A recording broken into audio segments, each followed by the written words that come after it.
preserba sa atong tagsa-tagsa nga kinabuhi. Apan sa dili pa ko magsugod, mag-ampo una kita. Amahan namo nga nasa mga langit, dalaygon ka sa walay katapusan. Salamat sa kagayunan nga gihatag kanako sa pagdala sa mensahe. Palihog abrihi ang kasing-kasing ug hunahuna ug ibuo ka nako ang imong pinasahing kaayang aron sa pagsabot sa imong mga pulo ug mahimo namo kining suga sa tagsa-tagsa namo ka kinabuhi ug mahimo kami kahayag ngadto sa uban. In Jesus' name we pray, amen. Amen. Kung aduna kamoy bala ang kasulatan o Bible app sa inyong cellphone, palihog abrihi ug basaha ang John 8:12. Ug mitubag si Jesus kanila ug miingon, ako ang kahayag sa kalibutan.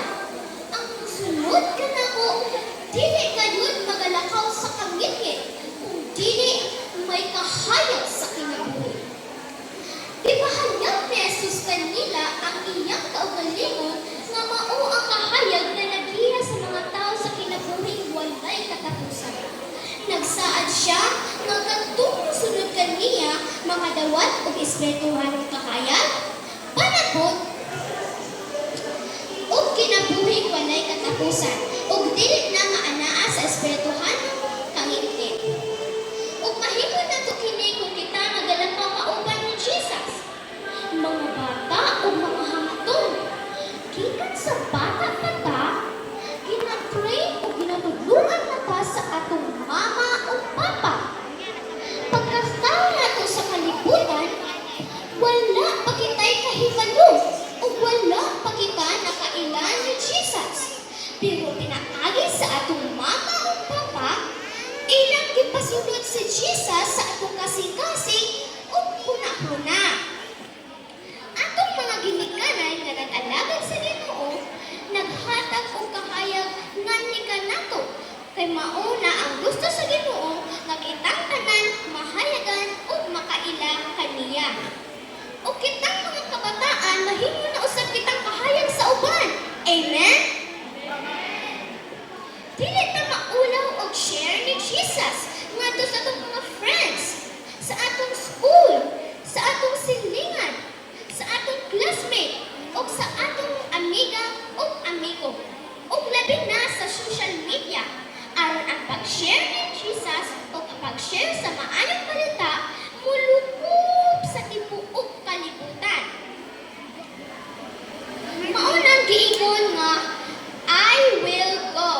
Again, let us say, ready for Jesus, I will go. Ready for Jesus, I will go. Amen.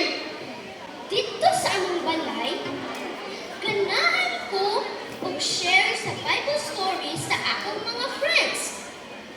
Ug maingon dayon sila nga nindot lagi na journey nga story na adi na sa ina. Di ba? Kay wala man sa ilang church. Di man parehas sa atong kakitang mga kabataan maggamit sa bulwaton sa Ginoo. Parehas ani, di ba? Usa kini ka training aron ma-develop ang atong mga talento. Nindot kaayo nga ang mga kabataan adunay tagsa-tagsa nga bahin. Dili kita masalaag sa kalibutanong buhat. Dili man nato siya makita, apan musunod ta sa iyang mga lakang. Maminaw sa iyang istorya o buhaton ang unsang ipabuhat niya kanato. Mga bata, na-imagine ba ninyo nga naglakaw mo sa park o bisan asa mo paingon nga kauban ang imong mama o papa, nagihawiran sa imong mama ang imong pikas kamot o sa imong papa ang imong pikas kamot? Di ba ni Pati tagalipay? Lipay ito kayo ta tungod kay ilan ang gilang. Lang kaayo ta sa atong parents. Ilan ang giampingan o dili na mo bati o kahalok tungod kay naa sila. Mas labaw pa ana si Jesus. Jesus, love you so much and He wants to be your best friend.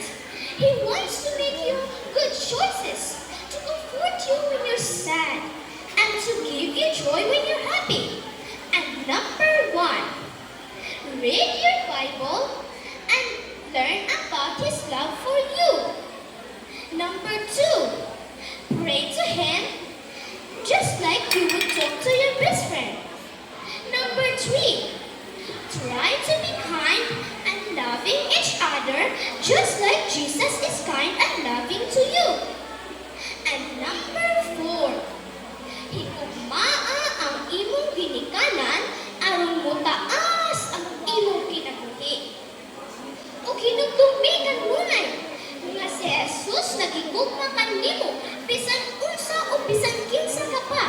Si Jesus naguban kanimo bisan asa ka paingon. Bisan dili nimo siya makita, apan siya nasayod kanimo. So let's walk with Jesus today and every day. Dili ka mahadlok tungod kay naa siya naguban ka natong kanunay. Now, moingon ko og ready for Jesus. Mutubag po mo og